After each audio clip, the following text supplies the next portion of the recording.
তো যে সমস্ত কারণগুলো দেখলে আপনি বুঝবেন ওই লোকটা জাদুকর, সেই সমস্ত কারণগুলোর মধ্যে হতে একটি হলো, আপনার কাছে তারা চাইবে যে তোমার কোনো কাপড়ের টুকরা আছে কিনা, কাপড়ের টুকরা থাকলে দাও, বা যার বিরুদ্ধে যাকে তুমি ক্ষতি করতে চাচ্ছ তার কাপড়ের টুকরা এনে দাও, বা তার শরীরের কোনো চুল এনে দাও, এমন তারা কোনো চিহ্ন চাইবে। অথবা তারা বলবে যে তুমি অমুক জায়গায় গিয়ে একটা ছাগল রেখে আসবে, বা অমুক জায়গায় গিয়ে একটা মুরগি রেখে আসবে, বা একটা গরু রেখে আসবে, তাহলে তুমি বিপদ থেকে উদ্ধার হবে।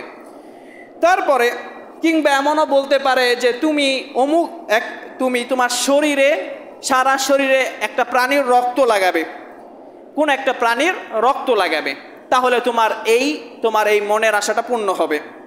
অথবা আও কাতাবা মিনাল হুরুফিল মুকাত্তাআত, কিংবা সে এমন কিছু লেখলো যেই লেখা বোঝা অসাধ্য।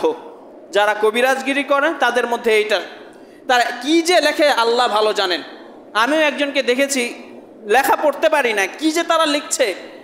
তারা হুরুফিল মুকাত্তাআত, যে অর্থগুলো তারা ছাড়া কেউ বুঝে না, এগুলোর দ্বারা জিনদের কাছে সাহায্য চাওয়া হয়।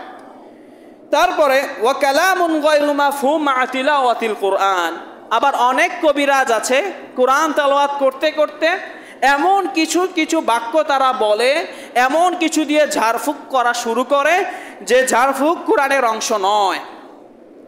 বিভিন্ন আরও তাদের যে শিখানো, যার মাধ্যমে তারা জিনদের কাছে সাহায্য চায়, এমন কিছু বাক্য আছে যে সমস্ত বাক্যগুলো কোন ভাষায় তারাও বুঝে না, আমরা নিজেরাও বুঝতে পারি না তারা কোন ভাষায় এগুলো বলছে। এগুলোর দ্বারা জিনদের কাছে সাহায্য চায়। অথবা আপনাকে বলল যে এটা তুমি নিয়ে গিয়ে কোনো জায়গায় পুঁতে রাখবে। যদি কোনো ব্যক্তি বলে এমনটা, এটা নিয়ে কোথাও পুঁতে রাখবে, তাহলে সে জাদুকর।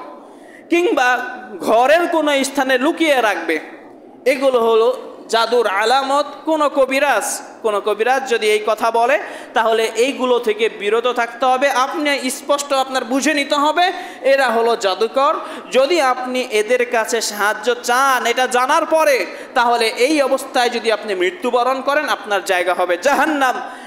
এই সমস্ত গুণ যদি কারোর মধ্যে পান, কোনো কবিরাজের ভিতরে পেয়ে থাকেন, তাহলে নির্দ্বিধায় মেনে নেবেন সে ব্যক্তি কোনো কবিরাজ নয়, সে ব্যক্তি হলো জাদুকর, নামের উপর সে কবিরাজ। তাদের থেকে বিরত থাকতে হবে।